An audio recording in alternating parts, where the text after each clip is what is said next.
गंगा।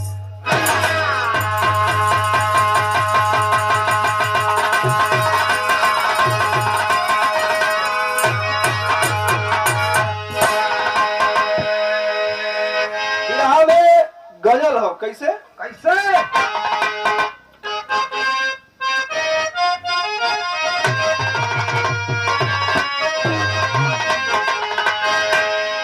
अरे अखिया अरे अखिया से ले प्यार के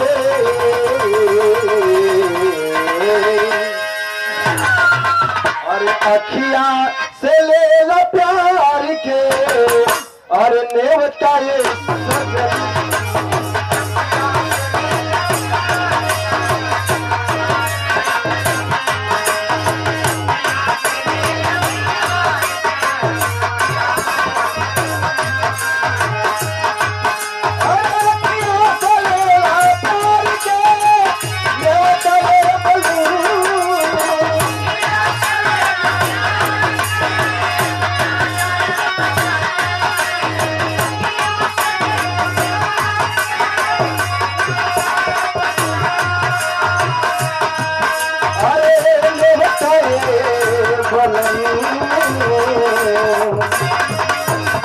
अरे तुहरे के मान लाई दिल के देवता ये बनम।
छोड़ के चल गई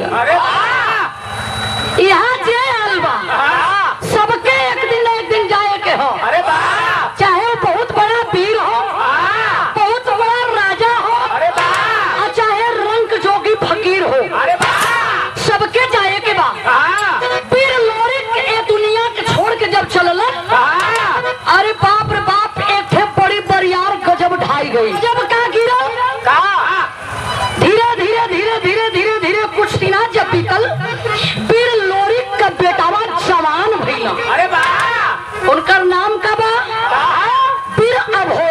अरे अभोरी कर जौन बा रखिया उठान पत्थर जवान के भइलन। अरे बाप रे बाप, तो बांस के जगह बांसे होला। अरे नो बांस होई तो घमौर थोड़ी न होई।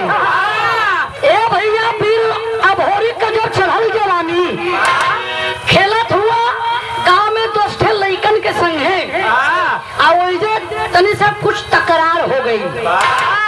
लड़कन में तकरार जब भइल बा तो एगो बड़ी बरियार मेहना सुने के मिल गल बीर अभोरी के। बिरहा में एक लाइन कव्वाली लगल मास्टर।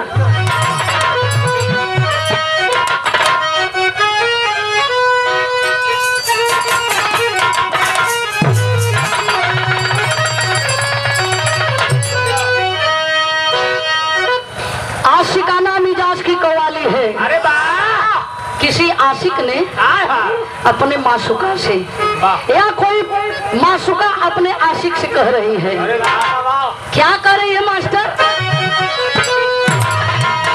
कि मैं नाच हूँ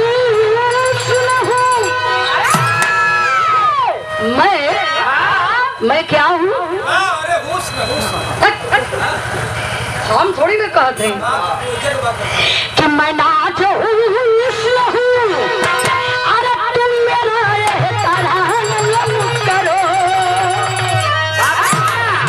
कि मैं नाच हुस्न हूँ, अरे तुम मेरा यह तराम करो। अरे जवानी नाम है मेरा, मुझे सलाम